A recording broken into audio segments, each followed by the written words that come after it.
Welcome back to our series on living wisely with technology. You can find the previous lesson uh, in the playlist. You can find, if you prefer to read this as opposed to listen, you can find the link to the Substack in the description below. I had a friend who could look at a picture hanging on the wall and correctly declare whether the picture was level or not. Me, not so much. When my wife asks me to hang a picture, if I don't have a level, the whole thing will be slanty. Those pictures that hang by a single hook, I'm always correcting them incorrectly. My wife comes by and fixes it later because I always get them wrong. I need an external standard. I found this really cool go hang it level thing that I need to get because apparently you can hang any picture of any type with minimal measuring and work just using this little box. It seems really cool. Look into that. Our analysis of technology is coming, but first we have to build out our level so that we know for sure that we're not making an assessment, we're not correcting our lives to against a level that is slanty. So previously, and for us in this case, we're using the image of God as our level. Previously, we discussed the historical considerations and determining that the image of God is not something mental because not every human has the same mental characteristics. And at some point, we all lack certain characteristics. Like as an embryo in the womb, we have the image of God. We are in the image of God, but we do not have the ability to do logic, communication, things of this nature. It's not physical because God is the spirit and we are in his image. It's not the fact that we have a soul. Animals have souls as well. The issue here is that it's who we are, it's what we do. We image God, we reflect into the world. Remember, we consider John 14:8, in which um, Philip says, show us the Father. And Christ says, how long have you been with me? When you see me, you see the Father. Everything I do reflects the Father. And so, literally, when it talks about us being made in the image of God in Genesis, what it's saying is we have the ability, in the totality of who we are, to reflect God to the world around us. It says we will make him in our image and he will rule the world. We are to be reflectors of him in our actions, in our the way we think, the way we behave. We looked at three categories briefly last week. The moral category of how we reflect God's image through our righteousness, worship, beauty, grace, patience, kindness, and many other things, right? Relational, how we're to go multiply and all the things that fall out of that. Functional aspects, how we're going to rule over creation. We should.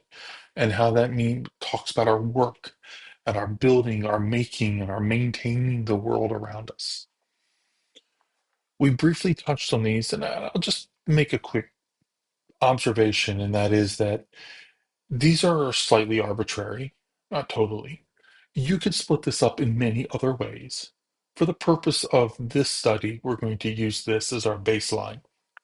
But if you wanted to, you could expand it or reduce this as fits your need. So let's dig in this week to the moral aspect here. You know, um,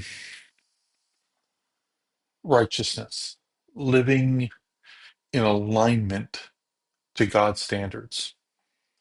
When a programmer creates a piece of software, they have in mind a specific way that people will use the software. Remember working with programmers in the past, and they would write out like this a series of boxes, the exact steps they want people to follow when they use the system. Right? So you think about a shopping, and they're going to design it. You're going to browse the items, you're going to add them to your cart, you're going to enter your payment, enter shipping, and complete your transaction. But the question is, what happens if someone doesn't follow your vision? Okay. And so at one point in my career, I was paid to not follow the vision, right? To break things, to see if I could find a way to ruin the software to exploit it.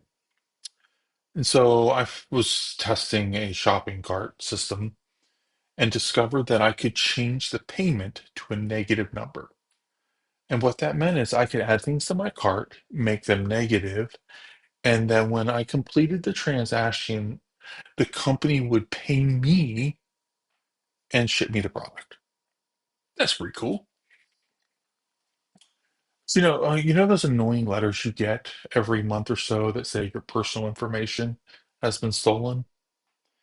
Somewhere in that data breach, you will almost always find that someone used the software in a manner that the programmer had never envisioned. They left that plan to track and used the results for malicious deeds. Sometimes not following the plan is a little more mundane. It's not hacking the world. When we fail to understand the designer's vision, we use the software incorrectly, and that can just make it hard to use, right? It's tough. Um, we can become frustrated with software because it's not working the way we think it should. Maybe we crash the software, or our results are just poor because we didn't know what we were doing. There's some notoriously difficult applications out there. And if you don't do it the way they think it should be done, you get nowhere. So, when God created the world, he created it in alignment with his unchanging character. He imbued it with his vision about how things could run. James 1:17 says that every good gift and every perfect gift is from above, coming down from the Father of lights, with whom there is no variation or shadow of change. He is stable and steady, and there's never any change in who he is. And this is how he created the world around us, created nature. Just like a programmer has a vision for the software, he had a vision. And his character is the reflection of that vision. In Genesis 8, talking to Noah, he said, as long as the earth endures, seed and harvest, cold and heat, summer and winter, day and night will not cease. These things will continue. Um, you know, he creates this orderly world and he created predictable rules to guide it. The sun rises, sets, rain falls, proper seasons. When a farmer operates in alignment with the seasons, things grow more effectively. Attempting to plant, say, in the fall without regard for the seasons is silly. It'll just result in dead crops. When we're in alignment with God's design, things flow more smoothly. Abraham Kuyper, hopefully I'm pronouncing his name right, a lifelong resident of Holland, lived through the Victorian era and into the early modern age. He served as pastor, theologian, and government official. He wrote extensively about things like Christian separation, service in the government, participation in the public square, common grace. His legacy of thought and writings are still very influential today, a full century after his death. On the subject of science, he observed three principles: that the full and rich clarity of God's thoughts existed in God from eternity. In creation, God has revealed the fullness of his thoughts. God created mankind, his image bearers, the capacity to understand these thoughts expressed in and through creation. So, what he's doing here is he's arguing that God's thinking hasn't changed ever, and that God exposed how he thinks in the world, created world around us. God has given us the ability, then, as his image bearers, to study and understand how he thinks by studying his creation and the orderly nature of it. In this work, Kuyper is making an important point for us. Before the fall, the world was structured in alignment with God's character and nature. And so, yes, he's talking about the physical world and science, but what it goes to show is that more broadly, all of creation, all of the design of the way things should work are in alignment with him and who he is. We think about Ananias and Sapphira, right? We know that God is honest, and living a life of honesty brings harmony with the world around us. That's being righteous, right? Living in alignment. One who lies may, in fact, become vastly wealthy. We see that in the world around us, right? But they lose relationships. They garner hate from those who discover their dishonesty. They may, in fact, end up penniless or in jail. Regardless of how they end up in this life, they must live under the stress of forever lying to protect previous lies. Honesty, on the other hand, which is aligned with God's nature, provides peace, usually, right? I mean, sometimes honest conversations are really tough. We get that. But um, one doesn't need to remember a web of lies when we live an honest life, which is how God designed it to be. Righteousness, then, this characteristic of living life aligned to God, God's character and actions, is is simple in many respects, right? Because we're not fighting when we live righteously. We're not fighting against creation, against the rules that govern the universe. God is always right and consistent in his actions, and when we imitate him, our actions are righteous. Obviously, with our sin nature, this is impossible to do on our own. Our best efforts end up being nothing more than trash, as Isaiah writes. Only through the indwelling spirit can our new man resist our old and dying self. And as we live righteous lives, or we strive to have righteous lives like Christ, we image the very actions that Yahweh would take. When we tell the truth, we are imaging him because he tells the truth. We reflect his thinking and behavior.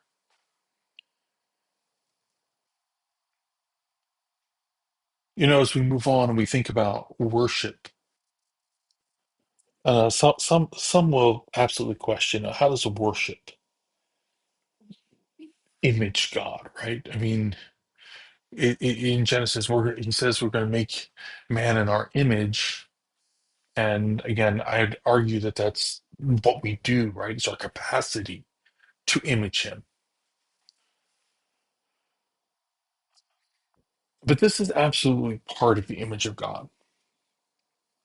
It's part of what we do to reflect our Creator. All throughout Scripture, we see that worship must be done in a manner that reflects God's nature. He absolutely 100% rejects worship based on our terms.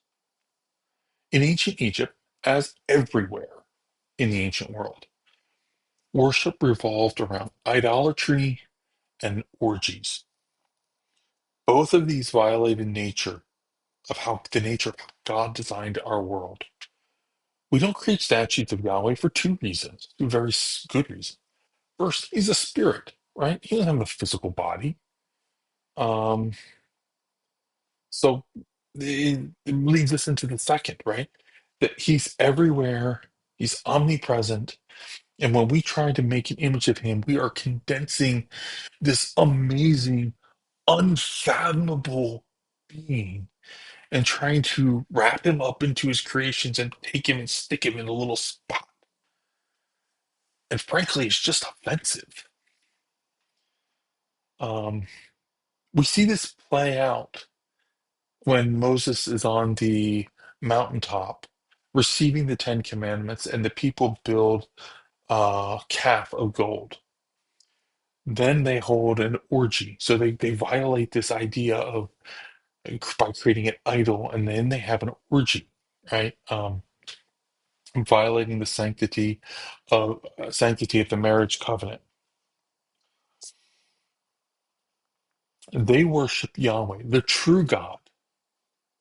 Okay, the object of their worship was correct. It was the true God. Their method of worship was fundamentally wrong and ran counter to what how he creates the world, how he designed this to be. And so they reflected pagan deities in how they tried to worship Yahweh. And he destroyed them for that sin, for that sacrilege. Worship then is a method for us to image Yahweh. It should be done in a manner that reflects his nature. Yes, there are some cultural aspects to worship, okay? And that's not wrong. Um, True worship is founded on two things. One is a focus on God. I know it should be self-evident, but we are wicked people. We are prone to make worship about us and our position within the church. We'll get into it in future weeks, but there's group dynamic stuff that shows up in technology that's really exacerbated technology, but also exists within the church, within our selves, in the way we interact with the people around us in our social groups. And it's actually really hard to keep worship about God and not about us. But true worship is about Him.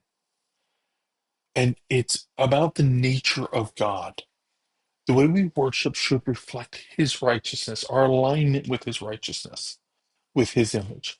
It should reflect His very nature. So when we think about imaging and reflecting God, we should be doing this in alignment with Him. When when we should be asking ourselves, does this new technology enable me to focus better on God? Does it allow me to reflect His character more effectively? Does it bring us as a group closer to Him and better in alignment with Him? Should it be in our church? Maybe not even a question of is it right or wrong. Maybe as an individual, this very much helps me become more aligned with God and His creation and worshiping Him, being righteous. But maybe that's not as effective within a broader body of believers. And so we need to make wise decisions and ask, how does this technology boost or influence our corporate worship? Let's move on. Beauty. God is a God of beauty. Let's look at the fallen world, broken world around us. Um, Everyone, including the worst sinners, understand beauty, and we see it still even in the broken world. We see beauty in creation, in architecture, in song, in the actions and words and appearances of the people around us. The fact that we appreciate beauty, we even have a concept for beauty, is unusual. There's no evolutionary reason for it. A materialist will mumble something about attractiveness drawing mates for procreate or to further the survival of the fittest and all of this. The truth is, that makes no sense. And they know it. All the reasons they give always end up in, one of a couple of categories. Like physical beauty exists simply for procreation. It's about having kids, right? But there's lots of things without the concept of beauty. Still procreate. I mean, plants, insects, they reproduce without beauty. And they talk about the beauty of ideas. And they say, colors, body types, styles, art, they're driven by community and culture. Um, that describes the changing styles of beauty. And you consider a 1970s home decor versus, 1990s, a little different. But it doesn't, whenever they talk about this stuff, they never get to the why we care about beauty at all. What's the point? Um, they describe the situation, they theorize things, but there's always this underlying unaddressed assumption that seems to have beauty existing for beauty's sake. I was reading a little bit about this, and there's a one artist who considered beauty to be necessary for love. Without beauty, we wouldn't love anything or anyone. Beauty, they argued, is fundamental to love. Now, in their understanding, this is much more than romantic love, but the appreciation for the scent of a flower or the sound of the brook out in the woods. This artist talked about beauty being tied to appreciation and how they would go out and they just love to sit outside and study their flowers in their garden or sit in the woods and appreciate nature. And their argument was that without beauty and the ability to appreciate beauty, we wouldn't appreciate any of this stuff. It would just be something to use. I suspect they're moving in the right direction. But again, they can't explain why beauty exists, just the effects, the importance of it. But biblically, we see that God created in the garden, and in Genesis 2:9, he describes all of the trees as pleasant to the sight. In Revelation 21, verse 2, the New Jerusalem is described as a beautiful bride adorned for her husband. From the beginning, before the fall, to the end, after the restoration of all things, beauty is part of the capstone with all the mess in the middle.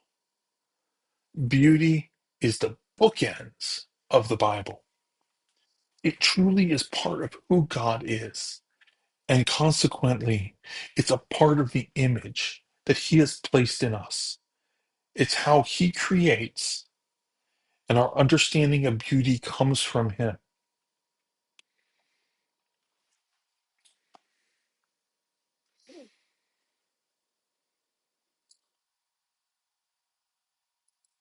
So the question comes, how do we image beauty? I mean, think about that for a minute. If beauty is part of the Imago Dei, the image of God, then there are some things that we should consider. We can choose to delight in things that reflect the character of God. He created the natural world And so we should delight in it. We should study it and find appreciation for his handiwork. We can appreciate beauty in the people around us. We see our spouse, our children, even others, and appropriately appreciate their beauty. We see amazing works of man, great architecture, great painting, and appreciate the beauty of them, especially some of the amazing churches built to God. We remember that even the unsaved, those who are in rebellion to God, can create truly beautiful things because it's a part of the image of God. And in so doing, they are imaging God. They are reflecting his character and nature when they do that. When we image to image beauty, we also turn away from things that are destructive, dark, evil. There are things that are deliberately glorifying violence, destruction, and death. These should be verboten. Pain and suffering are part of the curse. They are not things to raise up as virtues. Yet, I know um, it's one thing to talk about and glorify someone who is coming through pain and reflecting God as they do it, like Job. But it's a completely different thing for us to glorify the death of his children. No, we mourn that. We are sad for that. The rejoicing is in his trusting of God. So we delight in things that reflect God. We turn away from things that are evil. And if we create, and you should strive to image our Creator. We'll circle back on this in the future at some point, but you should not let your inexperience, your lack of practice stop you from trying to create beautiful things. Even if your efforts result in epic failure, as some of mine have, the effort to create beautiful things matters. That working out to build beauty in the world matters. If we need to be asking ourselves as we move forward and we think about beauty as part of God's character, we should be asking if the things we delight in are encouraging us to consider beautiful things, things of peace, wholeness, things that are right, that are in alignment with his character. These are the things that bring glory to God, right? The work he does is beautiful, and when we image him, when we appreciate, or we do image him when we appreciate beauty, and when we attempt to do things of beauty. We think about grace.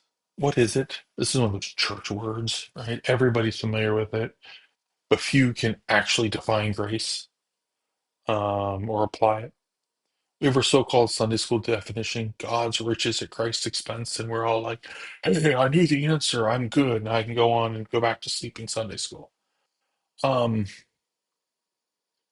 it's a terrible answer because most people will say something like that and everyone says, great, you knew the answer.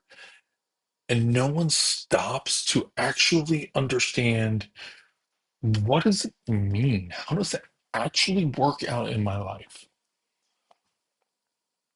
Grace is not a simple topic. You could fill myriad of books about it. When we talk about the word grace, what it means, it's generally referencing loveliness or kindness of appearance and character. We might say that someone has graceful appearance and mean that they look gentle or attractive. We might say that their movements are gracious, by which we mean are graceful, by which we mean their actions aren't rough, sudden, or jerky. It covers one's attitude toward another person in speech and actions. For example, someone might condescend, and I'm going to use that word in the correct definition, the positive definition, a king condescending, coming down from their throne to interact with his subjects, right? Um, Christ condescended, he came down to mankind. Someone might condescend to assist the poor in a really rough neighborhood.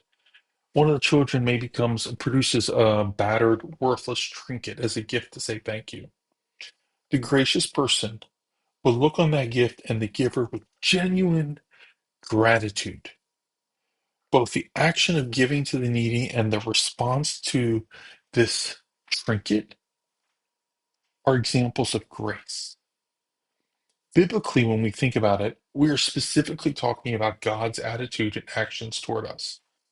Consider for a moment who we are and how worthless we are, and who He is so high and mighty, huge, so big.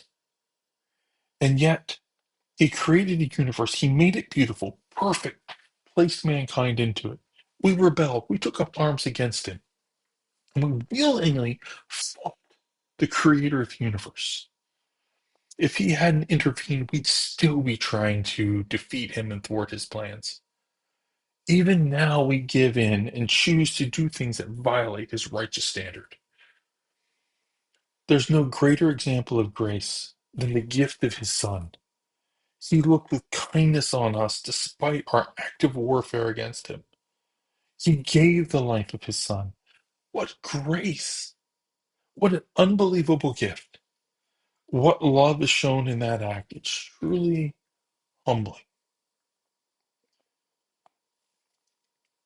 He looks at us despite all of our previous rebellion, despite our current foolishness and sin, and chooses to empower us to change.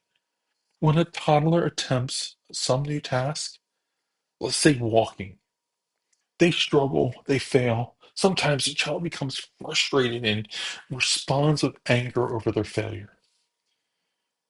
A father, a gracious father, might not punish the child for their anger. Instead, they look with compassion upon their child. He helps the son stand up and try to walk a second time. He lifts the child. He supports his son's efforts in walking. This is grace.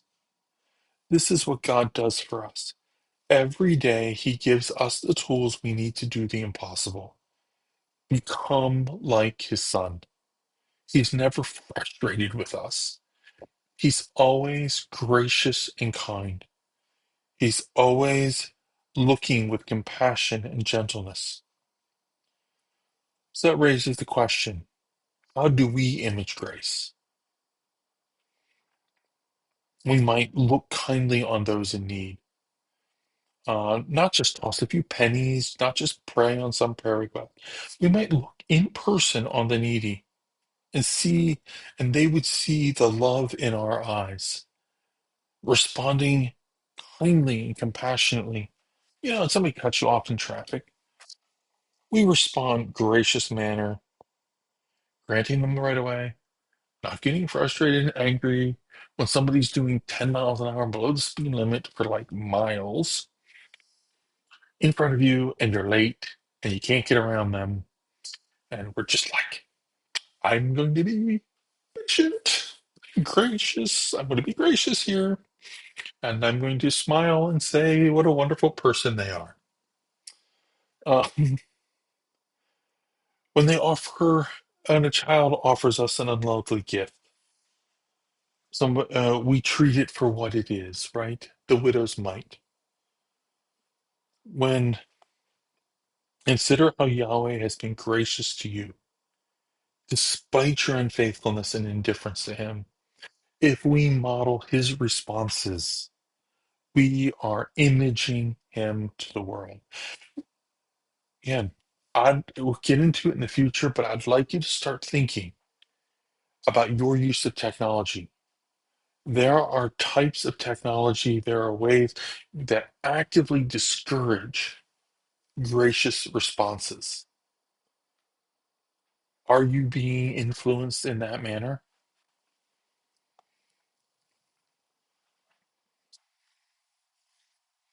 Patience. Can you describe patience? It's the quality of being slow to anger. Life has a way of running us ragged. And then when our children do things in the most inane way possible, we lose our equilibrium. Or maybe it's our spouse, right? They open a package and they leave the top on the counter, the package on the counter instead of putting it in the trash. We just snap. Patience is one of those virtues that everyone struggles with. It is though still part of the Imago Dei. It is an attribute repeatedly ascribed to God. He is consistently described as slow to anger, patient with our failings. Patience is not some form of tranquility. Too often we think of patience and peace. We imagine someone who serenely flows through life, unruffled and unaffected by emotions. This picture has its roots in Eastern mysticism and their efforts to live a life disconnected from emotion and disconnected from, well, frankly, life. Consider the Jedi of Star Wars or the Sensei in Kung Fu Panda, right? They strive to live life where they're never just this tranquil pond and nothing is disturbing it, not excited, not sad, not angry, not loving, particularly Jedi, no love, right? Just complete peace, completely placid is the word I'm looking for. This is not patience. God is slow to anger, and that conveys the idea he's slow to punish. He does not exist in a state of placid calmness. He is not calmly observing life until somebody makes him so upset that he snaps. He has emotions. His emotions are under control. That's what patience is. He chooses not to react instantly, not to react emotionally. It's not that we don't have emotions, but that our emotions are not driving our thoughts and responses. He's slow to respond because he says in Romans 2 that patience will lead to salvation. Where Paul writes, or do you despise the wealth of his kindness and forbearance and patience, not knowing that the kindness of God leads you to repentance? Therefore, as we image God, we should be constraining our responses. We should not be governed by our feelings. We have feelings, and we might be angry at our child's refusal to do the job that we asked of them. Patience, though, is control over that anger and channeling our emotion into a training opportunity. When we consider our technological age and all of its distractions, busyness, and chaos, it feels as if patience is becoming harder and not easier. I'm going to ask you, what technology is getting in the way of your patience? What out there is becoming so important that you snap at your spouse or your child or someone else because you've lost track and something has encouraged you to be in the wrong, like thinking wrongly.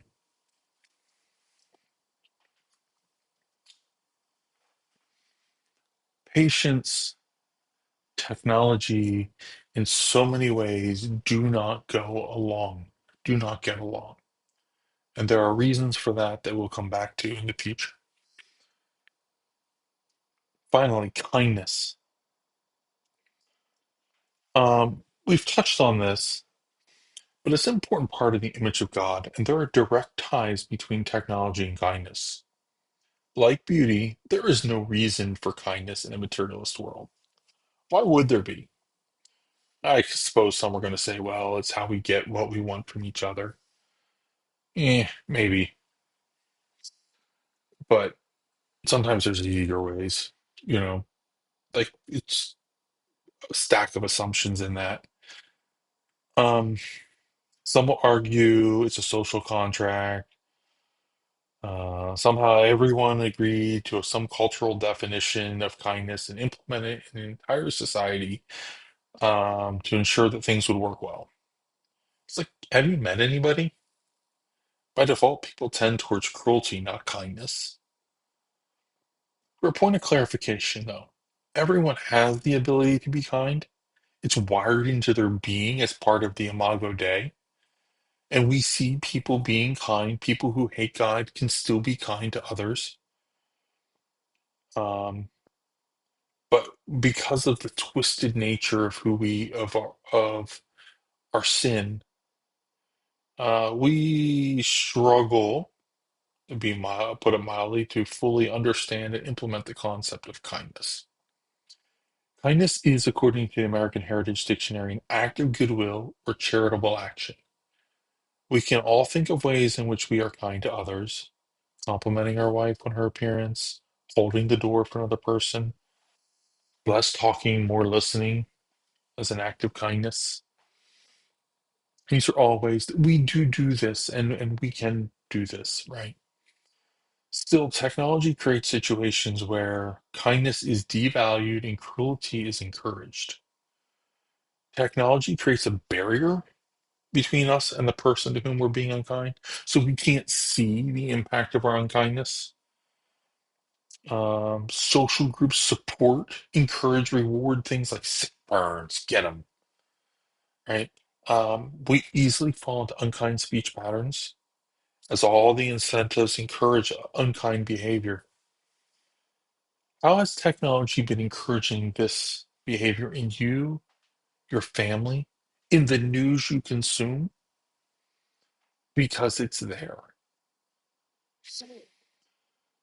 If it were not for the image of God, no one would be kind.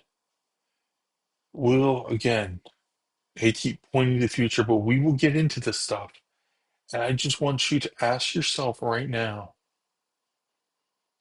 am I kinder because of the technology in my life, or am I less kind? As we wrap up, I want to re anchor us on where we are and where we're going with our assessment. Our measuring stick is is the image of God. And as we talk today about the moral character, the moral aspects of that, next week we're going to talk about the relational aspects. And we're going to step in then into the functional aspects. And we're going to use these as our tool, our measuring stick, to understand things like AI and social media and all the other chaos and craziness that's going on in the world around us, so that we can make decisions for ourselves, our family, our communities, our churches, the best way to reflect God, to image Him to the world around us. Thanks.